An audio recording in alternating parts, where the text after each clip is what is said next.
किसी किसी ने भूखे को पूछा 2 जमा 2, उन्होंने क्या 4 रोटियां। वो तो जंग कारगिल की जंग आपको पता हम जीते हुए थे, वो भी हार गए। वो भी बस बीच में कोई मसले होते हैं, हार गए। लेकिन सर शिकस्त तो हमें मिली ना हर बार। वो बस छोड़ दें, अब जो भी हम मिलनी हमें थी ना। तो अभी दोबारा से अगर हम कोशिश करें तो अब तो इंडिया इतना पावरफुल है कि वो हमें तो आंख भी नहीं उठाने देगा। भला के चक्कर जो मुसलमान है ना, वो सबसे ज़्यादा पावरफुल है इस वक्त है, आपको पता होना चाहिए। हेलो दोस्तों, आप सभी का स्वागत है हमारे एक और नए वीडियो पे। जैसा कि आप जानते हैं कि पाकिस्तान में खाने के लिए रोटी नहीं होती है, लेकिन फिर भी उनको 300 जंग करनी है। एक पाकिस्तानी यूट्यूबर ने जब पूछा, पाकिस्तान के लोगों से जब पूछा, हमने 4 जंगें कर लिया है लेकिन फिर भी कोई भी जंग हम जीत नहीं सके। और अब तो भारत बहुत ताकतवर हो चुका है, अगर अब हम जंग करेंगे तो शायद पाकिस्तान का नामो निशान नहीं रहेगा। इस पर पाकिस्तानी क्या बोला सुनकर आप सोच में पड़ जाएंगे। पाकिस्तान में नमूनों की कमी नहीं है, सब जाहिल और नमूने ही भरे हैं पूरे पाकिस्तान में। चलिए देर ना करते हुए देखते हैं ये वीडियो। अगर चैनल पर पहली बार आए हैं तो चैनल को लाइक एंड सब्सक्राइब अवश्य कर लें। अच्छा सर, सवाल मेरा बेसिकली है कश्मीर से रिलेटेड। अगर हम बात करें हमारा कश्मीर और एक है जम्मू कश्मीर जो कि इंडिया के पास है, इस टाइम अगर सूरत हाल की बात करें तो हमें बताया गया है कि भाई अभी तक वहाँ पर सूरत हाल जो है नाकिस है। क्या आप समझते हैं ऐसा कश्मीरी रियलिटी क्या है? देखिए पाकिस्तानी रियलिटी क्या है? जो भी है कश्मीर अपना ही है वो सारा। इंडियन तो वैसे कब्जा करके बैठे हुए हैं। बाकी रही बात हमारी हुकूमत की, अगर वो तवज्जो करे तो फिर कश्मीर ना 5 मिनट में आज़ाद हो सकता है। कैसे हो सकता है ना, ये जिहाद का ऐलान जो बंद किया हुआ इन्होंने, जो मुजाहिदीन जाते थे उनको ओपन करें, ये क्यों नहीं कर रहे? सर जंगे भी तो हुई है ना, 4-3 जंगों में किसका नुकसान हुआ? वो जंगे नहीं ना, वो जंग नहीं ना होती जो होनी चाहिए। वो तो जंग कारगिल की जंग आपको पता हम जीते हुए थे, वो भी हार गए। वो भी बस बीच में कोई मसले होते हैं, हार गए। लेकिन सर शिकस्त तो हमें मिली ना हर बार। वो बस छोड़ दें, अब जो भी हम मिलनी हमें थी ना, हमारे बस बंदे ही ऐसे थे वो बीच में कोई। मुझे लगता है अभी दोबारा से अगर हम कोशिश करें तो अब तो इंडिया इतना पावरफुल है कि वो हमें तो आंख भी नहीं उठाने देगा। भला के चक्कर जो मुसलमान है ना, वो सबसे ज़्यादा पावरफुल है इस वक्त है, आपको पता होना चाहिए। इंडिया जो मर्ज़ी कर ले, ये अभी जंग का ऐलान करे ना, तो मुसलमान अगर सही पावर से जाए ना तो 1 मिनट में हम कश्मीर आज़ाद करा सकते हैं। देखिए ना, मुसलमान अपनी जगह है लेकिन जज्बा भी अपनी जगह है। लेकिन अब तो ग्लोबलाइज दुनिया है ना, टेक्नोलॉजी का दौर है। वो एक मिसाइल फेंकेंगे, मुसलमान कहाँ जाएंगे? तो हमारे पास नहीं है मिसाइल है, लेकिन अब इस आप टाइम देखें ना हमसे 3 फ़लस्तीन- गुना ज्यादा है ना उनके पास। फ़लस्तीन- आप देखें फ़लस्तीन का क्या हाल है। क्या हमारे पास मिसाइल नहीं है जो इसराइल की तरफ हैं? ये क्यों नहीं चला रहे? क्या वजह है? आप इनसे पूछे ना।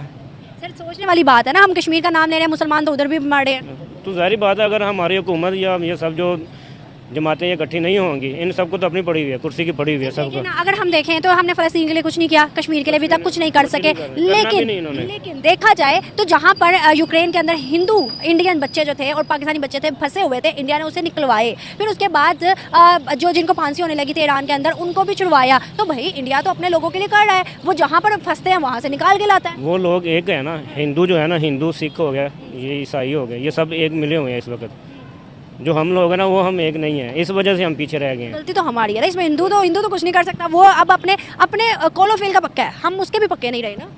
ज़ाहिर बात है, वो तो है ना। सर अगर हम देखें कश्मीर की बात करें तो अभी कश्मीर के अंदर से वीडियोस निकल रही हैं। एक लड़की है जो कि एक्सप्लोर कर रही है, एक चीज़ दिखा रही है, कश्मीर के हालात दिखा रही है और बड़े अच्छे नज़र आ रहे हैं। हर चीज़ वहाँ पर दिखा रही है कि भाई यहाँ पर गाड़ियाँ हैं, ये है वो है। तो सर इन चीज़ों को अगर हम मद्देनजर रखें तो आज के टाइम में वो कहती है कि हमें हर चीज़ मुहैया मिल रही है, हर चीज़ सहूलत में मिल रही है। कश्मीरी कहते हैं कि पाकिस्तान अपना काम करो, हमारे ऊपर ना नज़र रखो। क्या ऐसा चाहिए इसमें? नहीं, कुछ भी नहीं है वहाँ पे। वो सब वैसे फेक वीडियो बना के फेंक देते हैं। वो भी कोई इंडियन ही होंगी जो वीडियो बना के फेंक देती हैं। अच्छा, तो कश्मीर के अंदर सर दिखा रहे हैं वो बाकायदा कि गाड़ियाँ हैं, अच्छे अच्छे मारते हैं, हर चीज़ बनी हुई है। मैम कुछ भी नहीं है, सब ये हमें दिखा रहे हैं सिर्फ बस। मुशर्रफ दौर के अंदर जब मुशर्रफ इंडिया गए थे तो वहाँ के मुसलमानों ने लाइव मुशर्रफ को क्या कहा था, आपने शायद देखा हो, नहीं देखा तो बता देती हूँ।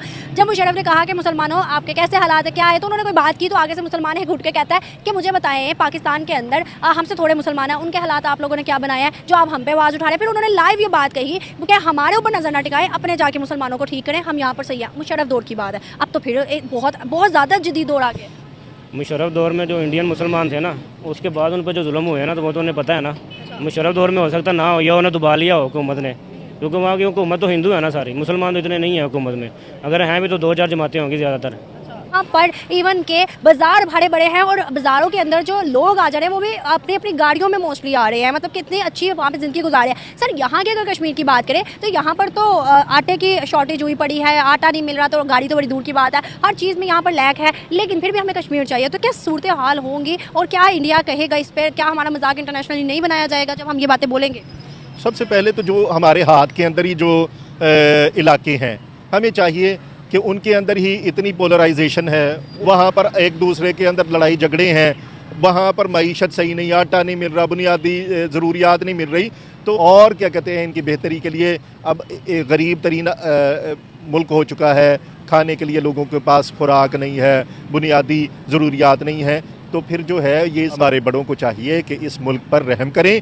जिस मुल्क ने उनको बादशाह किया है, बादशाह घर कर दिया है, इतना इतना रुपया दे दिया है, इतनी इतने ठाठ दे दिए हैं, उनको चाहिए अपने मफादात को पैसे पुश्त डालकर इस गरीब आवाम को, बेचारी को जो है, जो 25-26 करोड़ हैं, उसमें से जो है वो सारी की सारी सतह गुर्बत तक जो है वो तकरीबन कोई 4-5 करोड़ ही बेहतर ज़िंदगी गुजार रहे हैं, 20 करोड़ जो है वो बेचारे इसी तरह की ज़िंदगी गुजार रहे हैं। तो उनको चाहिए कि जिस मुल्क से वो बादशाह बने हैं, जो उनके ठाठ बाट हैं और तरीक़ेकार उनको इतनी ज़बरदस्त ज़िंदगी दी है, तो अब इस बेचारी कौम पर भी रहम करें, इनके लिए अच्छी पॉलिसीज़ बनाएं। On the other hand India की बात करें, वहाँ मुसलमान भी है, हिंदूज भी और भी मजहब है, मतलब ऑलमोस्ट 1.5 अरब की आबादी उनकी है, उसको मोदी भी संभाला है और आने वाले पिछले गुजरे हुए सब ने संभाला है। मोदी का इस टाइम स्टांस जो है वो one nation one earth one nation है। तो सर क्या लगता है जिस तरह से उसने इम्पैक्ट बनाया है अपना और इंडिया का दुनिया की नज़र में, और इंडिया के लोगों को संवारा है, उनको रोजगार से हर चीज़ मुहैया किया है, क्या वो एक बंदा पूरी दुनिया पर इस टाइम भारी नहीं पड़ रहा? बात ये है कि जो पॉलिसीज़ अच्छी लेके चलेगा, फिर लोग तो उसके पीछे चलते हैं।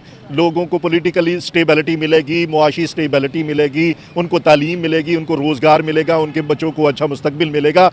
लोग फिर मज़हब को नहीं देखते, रोटी कपड़ा और मकान को देखते हैं, जो आज तक पाकिस्तानी कौम को जो है वो सही तरह मैसर नहीं हो चुका। दुआ करने के लिए हिम्मत होनी चाहिए, इबादत करने के लिए हिम्मत होनी चाहिए, नमाज़ पढ़ने के लिए हिम्मत होनी चाहिए, और वो हिम्मत आती है रोटी खाने से। अब जब रोटी नहीं होगी तो सर बाकी सामान बाकी चीज़ें कैसे पूरी की? तो भूखे को तो बेचारे को रोटी ही का आता है, और जो भूखा होता है ना, उसका ईमान रोटी ही होता है बेचारे।